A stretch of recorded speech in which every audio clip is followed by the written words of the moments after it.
In light of the demands of the schedule that I am packing for law, there's quite a bit of over the weekend reading that I need to do. I've not yet had the chance of reading the Integrity Commission report into the Ministry of Health Market Me saga, and I will have to take the time and do that perhaps over the weekend so I can give you my thoughts on that. I do not enjoy reading newspapers, extracts or abbreviated versions of documents, because sometimes I find the things that interest me for a particular reason don't really stand out for many others. At any rate, the context of everything is always extremely important. So I'll take some time and I'll do that and other matters. But this morning, let me start by saying there are some people who cross your paths as you travel through life. And it is such a good thing when, in all the years that you've crossed paths with these individuals, you hold no adverse views about them. In fact, you consider them to be models of integrity, of fairness, and people who've always seemed to assume a call to duty and to go beyond all humanly possible efforts sometimes in delivering the service. And I speak now to Claudette Thompson, who's been appointed the country's Director of Public Prosecutions, and whose appointment we understand is to be effective on the 13th of October. That's next week. Claudette is well deserving of this post. And the post is such an important post. It is not only about the quality prosecutor that you are, but there is a lot of administrative handling that is involved, especially with the way in which the erstwhile DPP, Paula Llewellyn, built up the capacity of the office. So there are more people that have to be managed in terms of placement based on their skill sets to prosecute the hundreds of matters that are prosecutable across the courts in Jamaica. So you have to manage the placement, you have to get your briefing from them, you have to keep on top of them, and on top of that you also have to ensure that you account to the public in those crucial public interest matters, because we are in an age where information is not only good, but it's extremely desirable, because the giving of good information to the public in a timely manner, it oxygenates the democracy. So I do understand that Claudette Thompson, especially because she was acting as DPP for a number of times when the erstwhile DPP was out of office, or even when the controversial matter of the extension of the term of the DPP by virtue of the amendment to the Constitution dealing with retirement age issues, she's been acting there, and she will now step into the role fully, understanding the administrative duties of the office, but also understanding the need to lead on the prosecutorial front. Yeah, and I think she gets it. Listen, Paula Llewellyn's shoes, they are very large, not easy to be filled. But the mistake we'd make is if we're seeking a Paula Llewellyn II Claudette Thompson has to put her own mark on this particular portfolio. It is highly unlikely that we're going to have a second DPP of the color in terms of what she brings to the portfolio. I don't mean in the skin color. It's the color that she brings to the office, with the way in which she understood the stage. She knew when it is that the light was on her, and when it's her time to shine. Some people will take the time to warm up, and we've got to be prepared to hang on a bit and see what exactly is it that Claudette Thompson is going to bring to this portfolio. She needs not be the face for the media, because I know that there are a lot of people who have a difficulty interfacing with the media. But if you're not going to be that face, Madam DPP designate, then you need to find somebody or eke out a department in the office of the DPP that will have that responsibility, because the interface is crucial. But I don't like to judge ackee and saltfish based on comparison with mackerel. It is not good. You know, every single time I find myself doing that, if ever I do, not even for food, I stop it, because it is not fair to ackee and saltfish for that comparison to be made. Everything has a different flavor. And I think we need to wait. Sometimes we need to do the palate cleansing so we can appreciate the course that we're actually tasting without a direct comparison with the course before, because of the disservice we can do to all courses if we continue to compare the courses in ways that are not fair. So, congratulations to you, Claudette Thompson, and continue being the woman of integrity and fairness that you have been. Yeah, and understand the administrative juggle that you have to do, but your seniority in that office is such that you will have to continue to lead in the court in some of these big cases. Yeah. I want to spend a little time, just a little bit this morning, on this business of the chairmanship of the sessional committees in the Parliament. First thing, we should by now realize that we can do this country a great disservice. We can do ourselves too great disservice when we lift regulations, when we lift laws from other jurisdictions and we drop them into our jurisdiction without tweaking to facilitate the situation locally. I start here, and I believe at some point in time I'm going to have to go back as well and examine where it is that we've actually modeled our standing orders which govern the processes in the House of Representatives.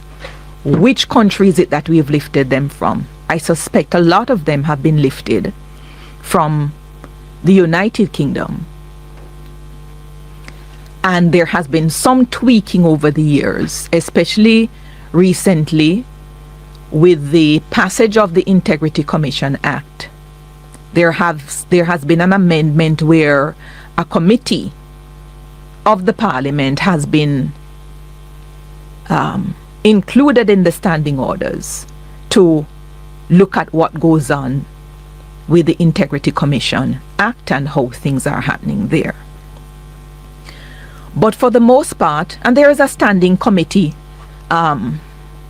Standing Orders Committee of Parliament that is supposed to do some reviews of the standing orders from time to time. And I heard recently where we are getting some help from, I believe, a Commonwealth group, and I believe that a document is now available for the review of our Parliament in relations to amendment to the standing orders. But I start where I've started because when we have a whopping difference in the composition of the Parliament from which we've lifted their standing orders and dropped it in our Jamaican standing orders, a lot of problems can be created. Sometimes they're not. Sometimes they may even take decades to actually materialize. What I mean by this is, based on the standing orders, there are a number of sessional committees of Parliament. You have Public Accounts Committee, Standing Orders Committee, House Committee, Committee of Privileges, Regulations Committee, Public Administration Appropriations Committee, Internal External Affairs, Economic and Production, Human Resources Social Development, Infrastructure and Physical Development, Integrity Commission Oversight Committee, Ethics Committee. All of these committees, based on the said standing orders, they shall consist of not less than 6 members, including the chairman, none of whom shall be a minister or a parliamentary secretary. So if we start here, it seems to me that this particular provision can actually, from the back seat, dictate to a prime minister how large his cabinet should be if he wishes to have appropriate numbers of people remaining on the backbench, so as to allow them to participate based on these standing orders in the sessional committee. Because this says if you're a member, if you're a minister,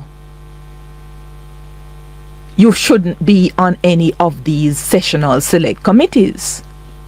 If you're a parliamentary secretary, you shouldn't be on any of these. Now, in the UK, they have about 650 members of Parliament in the House of Commons. Depending on the outcomes in the election, over all of the elections that have happened, then you're going to have one party either taking the overwhelming majority, or you end up with some sort of coalition. So I believe Labour is about maybe 400 or whatever numbers they have now.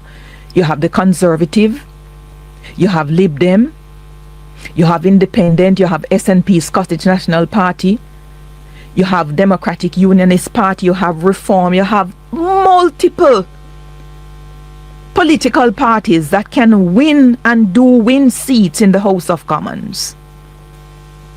And at the moment for Labour, which is Keir Starmer's government that is in power,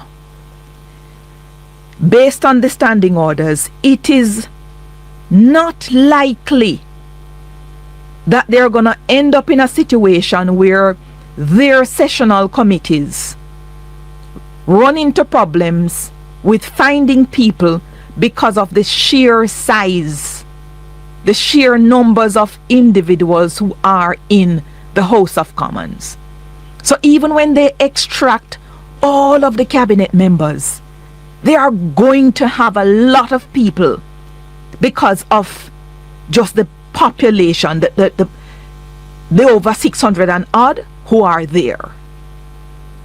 And if you take out, let's say, 120 who are considered ministers or parliamentary secretary, you still have a whole heap of hundreds more who are part of the backbench and who can make up these sessional committees. Plus you have the smaller parties who win and who are there. We don't have this luxury of numbers in Jamaica.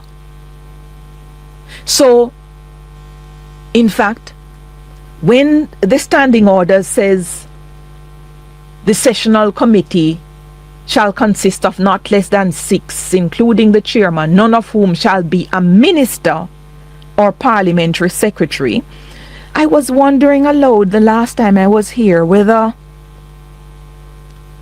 a state minister is a state minister a minister in the sense of the word in which we use it. I'm not sure. We call them minister for short.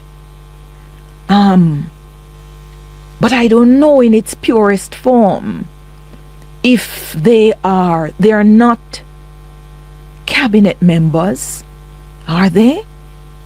I understand that they're considered to be part of the executive, and if so, I don't know, because you can't be, if you're part of the executive, then it means you're part of the cabinet.